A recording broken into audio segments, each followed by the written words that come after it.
आपण शाबू तांदळाची खिचडी बनवणार आहोत। हे शाबू तांदूळ स्वच्छ साफ करून 2 पाण्याने धुवून रात्रभर भिजत ठेवलेलं होतं मी। हे बघा कसं टम फुगलेलं आहे। आणि बटाटे स्वच्छ धुवून कुकरला 2 शिट्ट्यामधून शिजवून घ्यायचे आहे। जास्त 3 शिट्ट्या वगैरे घ्यायच्या नाही आहे, थोडंसं कच्चं ठेवायचं आहे, कारण की आपण शाबू तांदळाचे वडे आणि खिचडी बनवणार आहोत। मी ह्या 5-6 मिरच्या साबुदाण्याच्या वड्यासाठी वापरणार आहे आणि अर्ध्या मिरच्या खिचडीसाठी वापरणार आहे। हे बघा, अर्धा किलो तांदूळ भिजवले होते। वरचे तांदूळ मी खिचडीसाठी वापरणार आहे आणि खालचे तांदूळ शाबू तांदळाच्या वड्यासाठी वापरणार आहे। आणि इथे मी शेंगदाणे भाजायला ठेवलेले आहे। हे मी खूप सारे शेंगदाणे, अर्धा किलो शेंगदाणे भाजायला ठेवले आहे, पण आपण हे एवढं नाही वापरणार आहोत। आपण खिचडीसाठी 1 पेला वापरणार आहोत शेंगदाणे आणि वड्यांसाठी अर्धा पेला शेंगदाणे वापरणार आहोत। आता आपले हे बटाटे शिजलेले आहेत। जे कमी शिजलेले आहेत ते आपण वड्यामध्ये टाकणार आहोत आणि जे जास्त शिजले ते आपण खिचडीमध्ये टाकणार आहोत। हे आता सोलून घ्यायचे आहे।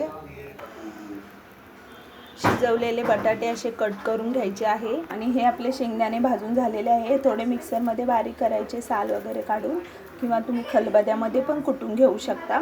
जास्त बारीक कूट करायचं नाही, थोडंसं आबडधोबड अर्धे शेंगदाणे कुटून घ्यायचे आहे। आता आपली कढई तापलेली आहे। याच्यात आपल्या 6-7 मिरच्या कट करून टाकलेल्या आहे। याच्यात 2 पळ्या तेल टाकायचं आहे। अशा 2 पळ्या तेल टाकायचं आहे।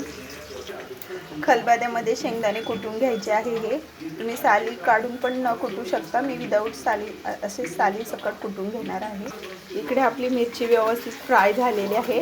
त्याच्यात आपण 1 चम्मच मीठ ॲड करणार आहोत। तेलामध्येच मीठ ॲड करायचं आहे।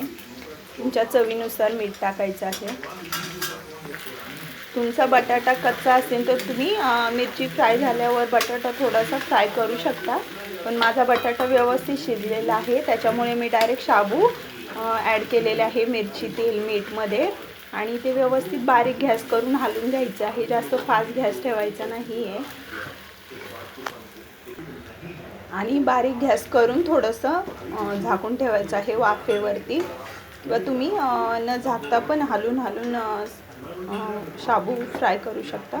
पण माझे थोडेसे साबुदाणे थोडेसे चिकट झालेले आहे, जास्त भिजलेले आहेत, त्याच्यामुळं मी हे हलवणार नाही। याच्यावर झाकण ठेवून थोडंसं वाफेवर शिजवून घेणार आहे। 1 सेकंदानंतर आपण हे काढून घ्यायचं आहे झाकण वगैरे, आणि त्याच्यामध्ये आपले शिजवलेले बटाटे ॲड करायचे आहे आणि हे पण व्यवस्थित मिक्स करायचं आहे।